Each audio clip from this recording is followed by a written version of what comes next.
That knot in your stomach when you walk into work.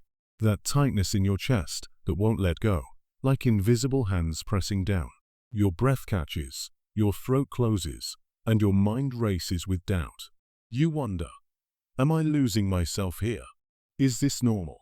If this hits home, you're not imagining things. You might be facing narcissistic abuse at work. It's silent, it's sneaky, and it's stealing your peace, your confidence, even your health. Today, we're breaking the silence. Your body knows the truth. If you're ready to reclaim your peace and power, subscribe and hit the bell. What we share next could transform your work life and your healing journey. You're not alone in this. Together, we'll uncover the hidden patterns, name the pain, and find your way back to yourself. Narcissistic abuse at work isn't about loud confrontations or dramatic scenes. It's the quiet, creeping moments that chip away at your confidence, bit by bit. That helpful feedback that somehow leaves you hollow, like you've been gutted but can't quite explain why. The joke that stings like a slap, but you're expected to laugh it off. The credit they take for your work, while you're left holding the bag for every mistake. Maybe your manager is charming and charismatic in meetings, but behind closed doors, they're critical, dismissive, even cruel. Or perhaps it's a colleague who plays mind games, pitting teammates against each other, always positioning themselves as the hero or the victim. Sometimes, it's the person who's always sacrificing for the team, while doing the bare minimum and expecting endless praise.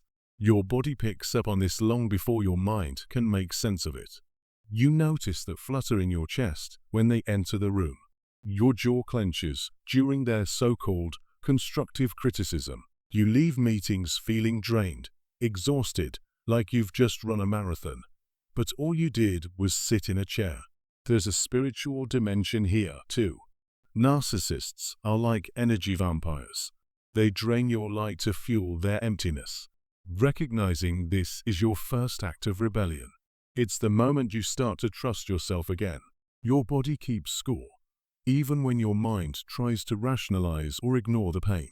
You might notice migraines that feel like ice picks behind your eyes, digestive issues that flare up out of nowhere, acid reflux, IBS, stomach cramps, insomnia, where you lie awake replaying conversations, wondering what you could have said differently, shaking hands before you send a simple email, a tightness in your chest that won't go away.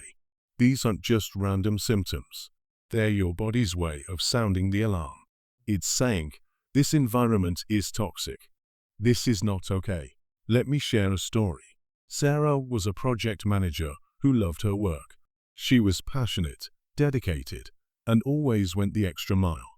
But after years of her boss gaslighting her, undermining her in meetings, and taking credit for her ideas, she started to notice her health slipping.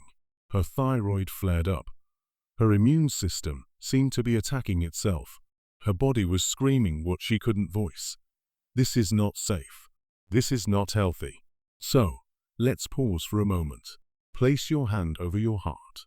Breathe into that space. Whisper to yourself, I honor what you're telling me. Your body is your compass. It knows the truth, even when your mind is clouded by doubt.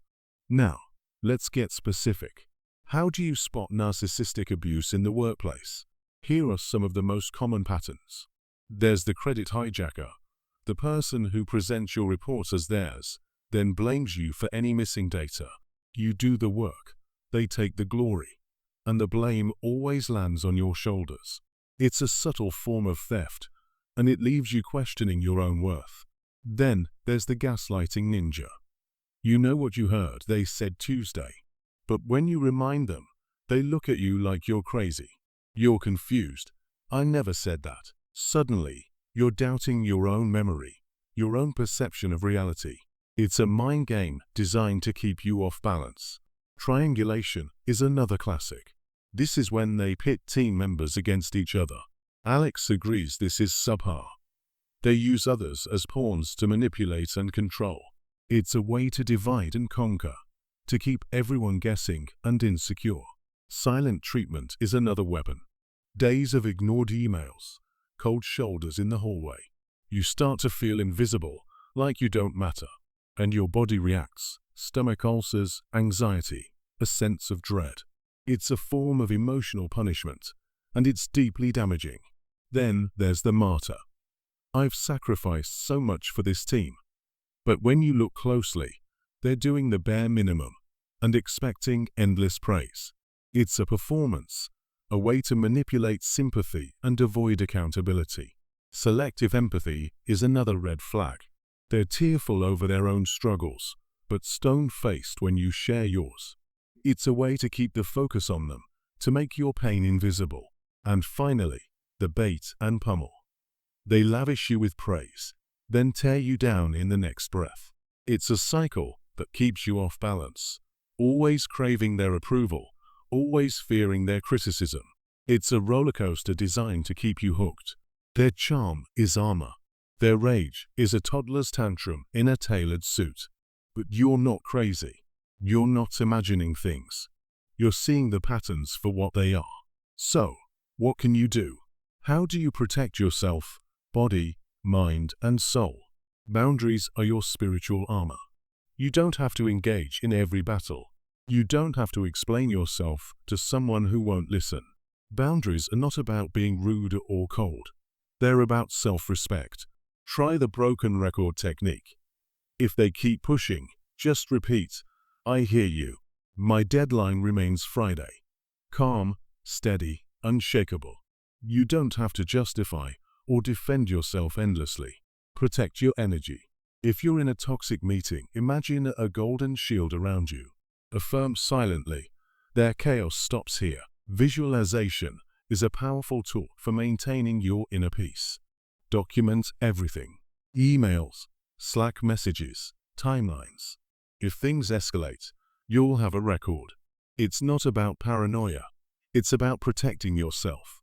Find your allies. Is there someone in HR you can trust? A colleague who sees what's happening? You don't have to go through this alone. Reach out, share your story, and let others support you. And start building your escape raft. Network. Update your resume. Save some money. You deserve to work in a place that values you, that sees you, that honors your worth.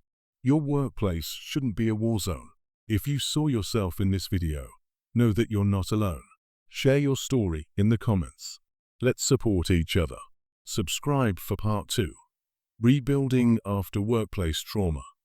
Remember that tremor in your hands. It's not fear. It's your power awakening. Walk out lighter today.